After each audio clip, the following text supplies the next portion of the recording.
Halo Infinite, not so open world, according to 343.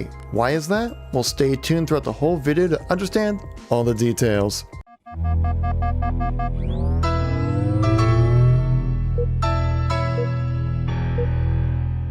How's it going, everybody? It's Kevin here once again, giving you our news and informational video when it comes to Halo. Talking about Halo Infinite today, so if you like these news and informational videos, please make sure to tap that like button. It lets me know you want to see some more content like this, and it greatly helps out this video so more people get to stay in the know with everything going on with Halo. And if you want to stay up to date as we ramp up to Halo Infinite, make sure to tap subscribe, guys. So let's get right into the content here. So as the dust has settled, some news stories that I feel like have kind of fallen through the cracks are kind of starting to pop up now, as we were so bombarded with so much information with the reveal of the gameplay back in July 23rd and the sequential information after that with free-to-play multiplayer, open world, oh my gosh, and all this kind of stuff. Yeah, some stories kind of got left behind, and some of them are now starting to crop up, and I found this one, which came out on July 24th, just the day after the reveal of the campaign gameplay, and I feel like it kind of helps clarify what the gameplay we're going to be expecting for the campaign, and it might not be so open world. I mean, my initial reaction when I saw the trailer, I was like, or the gameplay, I was like, wow, this is really great, and they open up that map, it looks like something you would see as an open world kind of game. I like that hot Warhog design. Dude, this is open world Halo. What? And which really got my hopes up. And now some clarification from 343, as you know, they've never stated open world. They said open and expansive world. They've said that specifically multiple times, but they've never said open world. There's a little quote right there, which is very easy to understand and would be very much needed if they're going to say this is a truly open world game. And they've been kind of straying away from that. And this interview with a couple of 343 developers kind of helps add more clarification to what kind of campaign experience we will have with Halo Infinite. Destructoid, which is a notable news outlet when it comes to gaming, had a bit of a conversation with Paul Crocker, who is the associate creative director at 343, talking about the campaign single player experience and how it really will play out. They asked him if Halo Infinite takes in a single continuous open world, say like you would think of like GTA, Grand Theft Auto, Assassin's Creed, games like that, and this is how Crocker answered it. The simple answer is that it takes place in a huge world that is open and expansive. We have a storyline that pulls you through it, which effectively unlocking certain areas. But as you progress through it, you have the ability to backtrack and explore to your heart's content. There's a lot to find out in the world. Again, this is another instance of 343 heads out there making a clear distinction between what Halo Infinite is going to be, what the world is going to be like, and what like a open world kind of game would be.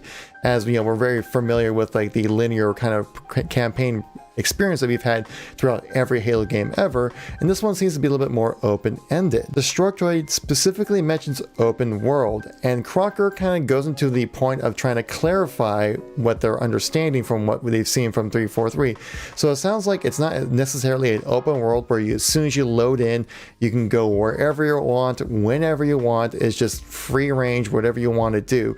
It seems like it's a bit more tailored, a little bit more linear. So this openness that they're going with the campaign doesn't sound necessarily like a GTA, Red Dead Redemption level kind of open world, but it sounds more kind of like akin to some of your favorite missions that we had throughout the Halo franchise.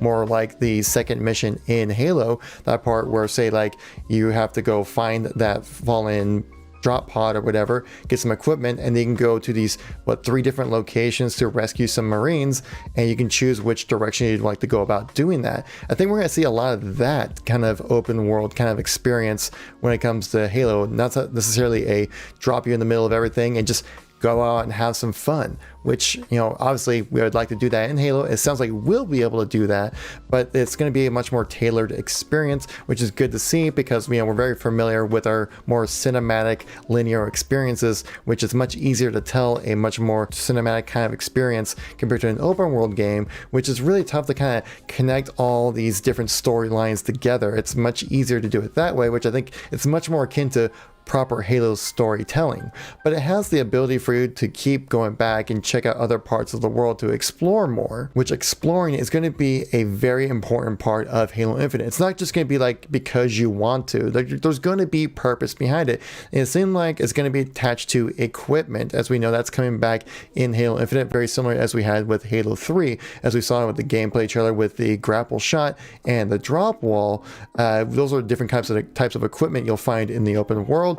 I'm assuming you'll have different kinds of unlocks, and Jerry Hook, who is the head of design at 343, kind of goes into a little bit more detail about that. Chief, as he explores the ring, he's gonna find more equipment.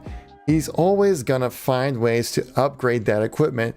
And it's not all about power, but it's about options for the player. We want to ensure that players are able to make the choices to be successful in the ways they want to play the game. Now, we touched on this in a previous video talking about how it looks like maybe the upgrade system that's going to be in Halo Infinite might be tied more to the equipment that you'll be finding throughout the world. Now, is that equipment something you just kind of come across while playing the mainline story games, or is it something you actually have to go out and search for? Maybe it's just like the main aspect of the equipment you'll probably find throughout just playing the campaign, but if you want to go in and upgrade and perfect your gameplay, kind of micromanage it, you might have to do a little bit exploring within the open world, which would give you a reason why to backtrack and go into more certain areas to kind of find different parts, maybe like some equipment upgrades that can make your gameplay better in some other way you would like to play. My assumption is more that it's not going to be like the grapple shot, which I think a lot of people think is going to be like a stable ability you have throughout the whole entire game. What I'm thinking is you'll be unlocking equipment throughout the game, and you get to choose which kind of equipment you want to have on you at all times as your like recharge ability. But as you progress through the world, if you pick up a random equipment, say like we did in that campaign demo with the drop wall, then that takes over your equipment, but it's a one-time use. And once you use that equipment, it defaults back to your selected upgrade equipment, which, and I'm guessing in this gameplay, was the grapple shot, which personally I'm actually really excited about that, because one, it gives a way to customize your gameplay and play how you would like when it comes to Halo Infinite. And it does seem like they're taking that into consideration, as the way we saw in that campaign trailer with the grapple shot, how that guy kind of shot himself up to the top level area, that was actually a flanking route. Like there was an intended route that's designed for that section where you could just walk right up to where you needed to be, but they decided to use that grapple shot to explore and flank around the enemy in a completely different way that probably wasn't intended but was allowed, which is really great to see that Halo Infinite might have those kind of gameplay possibilities where you won't be playing the game the same way as somebody else, which is something brand new to the Halo campaign experience. Gives you a reason to have more replayability, and I think it's a great opportunity for 343 to kind of expand on the campaign experience. Well, let me know in the comment section down below, are you guys more into this openness kind of world? Do you want an open world Halo? Are you kind of looking forward to what they're doing with the campaign, or are you a little disappointed with this information? Let me know in the comment section down below. I do read our comments and try to reply to most of them as well. If you're new to the channel or miss any content from me, check out the videos on the screen right over here if you miss any news and information if you've been out of the loop for the last few days or so. So thank you so much for watching. I greatly appreciate it, and I'll catch you all in the next one. Peace out.